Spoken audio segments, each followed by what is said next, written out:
So we are inside a React repository. So here when we look at the hidden files, we have the .git folder. So this has all the hidden files. So when we go inside that, we see all these files. Here we have this config file. This contains all the configuration about our repository.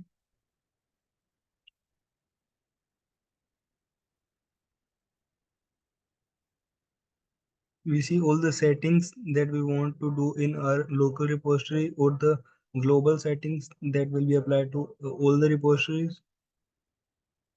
For example, our name and email information and many other things also. Here we can see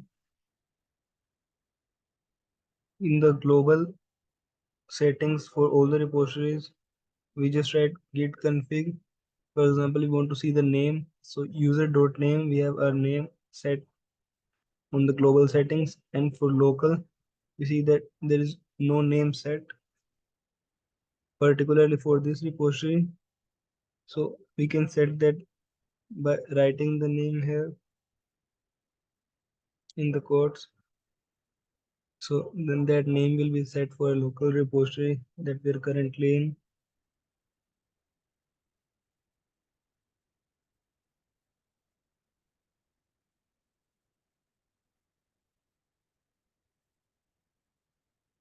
Now this is the file.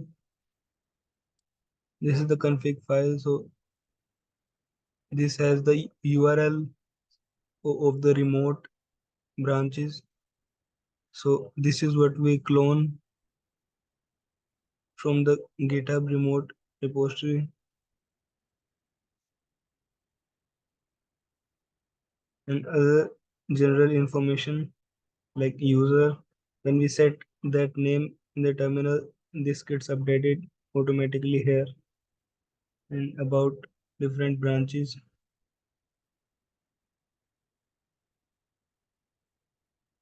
So now when we see, for example, in git diff, we have these colors displayed. For old we have red color, for new we have green color. So we can change these colors also. We can set any settings in this config file. We can change the font, etc. uh, of these messages.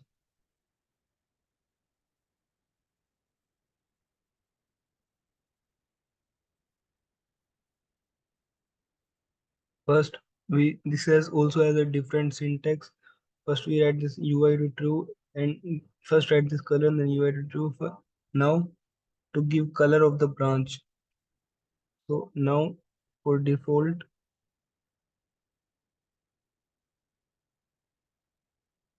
when we see branch, we have these colors. The branch that we are currently in is of green color, and all the local branches are of white color by default. So, for example, we want to change that. So we can set this local to blue and current to yellow.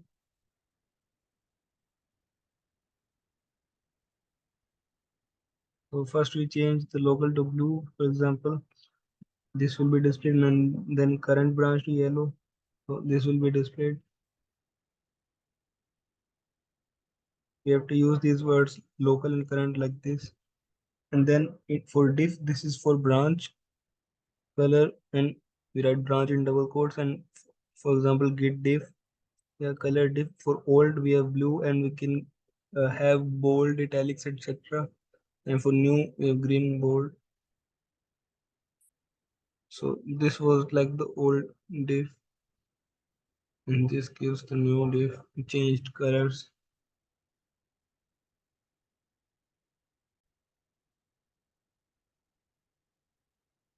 Now here we have another folder which is called refs. So we can go inside that and we see it has these three files: heads, remotes, and tags. So this refs folder, we have these three things here. So this contains the commit hashes, the commits that we made.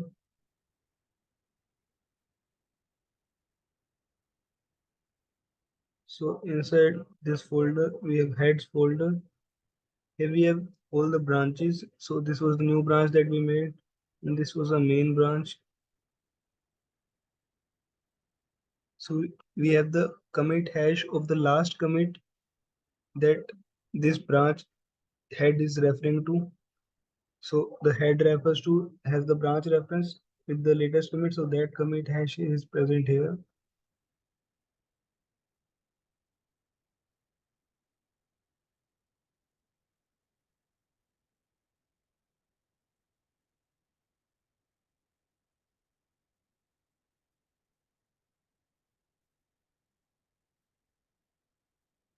So for now,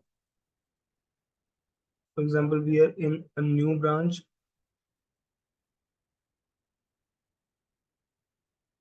So now we have not created any new commit. So this is the latest commit 512b,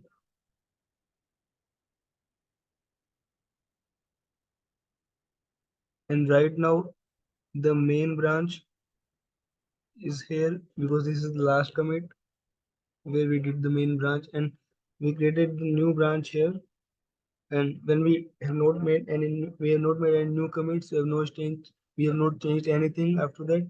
So these two commit hashes will be same, which is what we see here in the last commit message. So now if we make a new file, for example, and make a new commit, so this last commit changes, but master or main commit is still here. So now the commit hash here, this will change. It will be different than the master branch. Now, if you make a new branch, for example, here, and we have not made any file, so this will have the same commit hash as the new, as the last branch that we had without making a new commit. So they are on the same right now.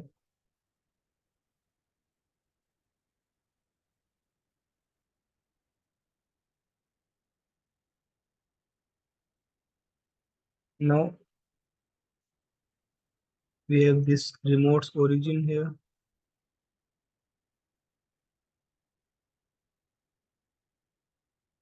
So initially this has only this head because right now we have not fetched or pulled anything from the remote origin after cloning this in a local repository. So this will have only the head, which is what refers to the main branch right now. Wherever head is pointing at, that will give the path here. And now if we fetch, so without writing here, this will fetch from the main branch.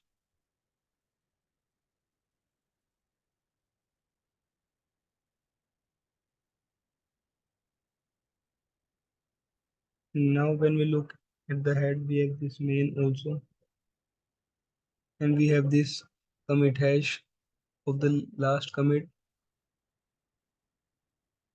that we had on this branch. We see the same in the last commit message.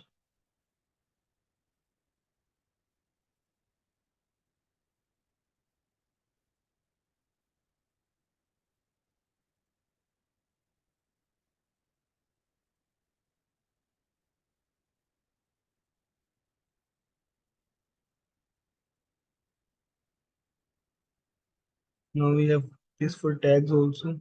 So this was the name of the tags that we created, and tags were created for particular commit. So we have those commit hashes here also. So this stores inform all the information about our commits, and it stores the commit hashes. So we can see with this checkout also, for a particular commit in entire Git log. So this will go into the detached head state.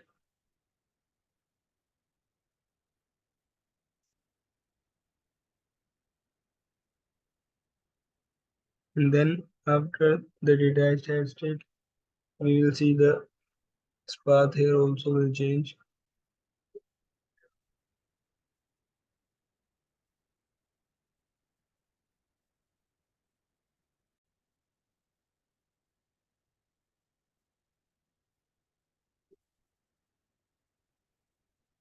Now we also have this objects folder here. So this contains entire history.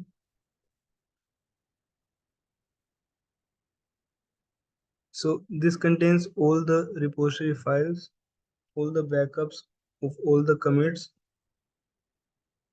whatever we made in a repository.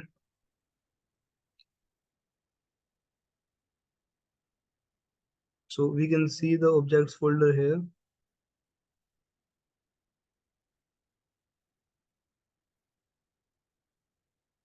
And it stores the folders like this, but we cannot see any file here.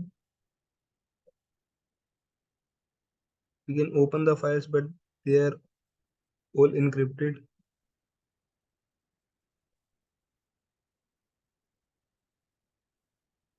So we cannot see them here like this.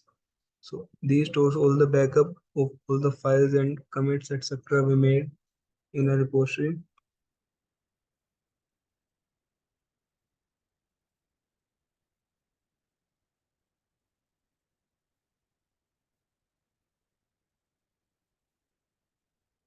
So these are the four types of objects that are stored here.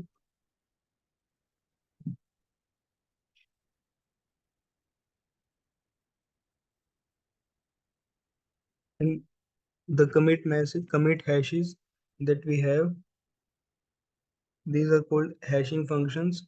So we have anything we write here that will generate an output like this. This is a 40-bit output, and this is not just for Git, but Git uses this SHA-1 algorithm to store as hashes. So we can type anything here and we will see the result as this hash. So it can be anything small like this, or it can be large, for example, HTML files or etc. Anything. It will still generate the hash of this size only. And also the same content will generate the same hash every time. So it will not be different. So this SHA-1 algorithm is used by Git to store the commits or any files.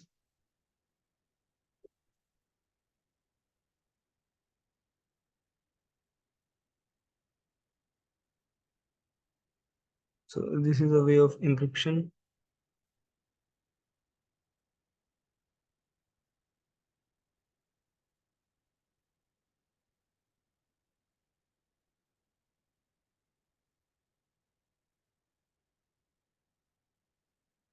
So this is the entire hash that we have.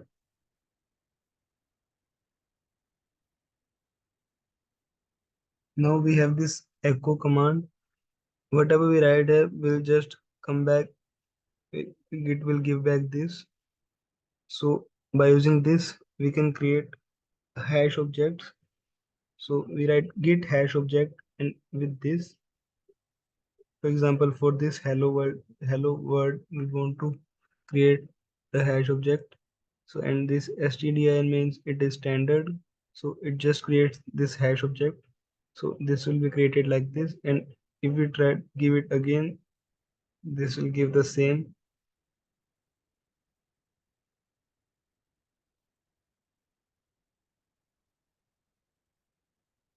But if we even if we change this a little bit, so this will give a completely different hash.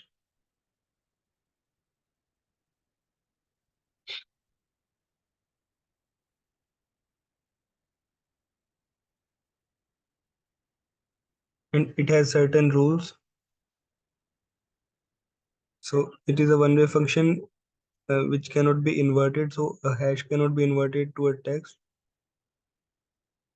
So and also whatever change we made to an input, we just so any little change will generate a completely different output, and same input will generate the same output.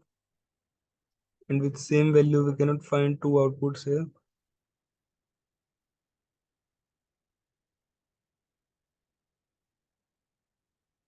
Also, in Git, we can store any type of content.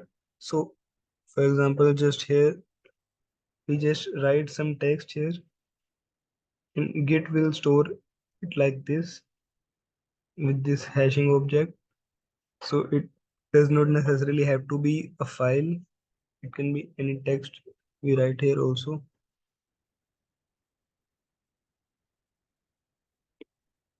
So this hashing object is the key to a file.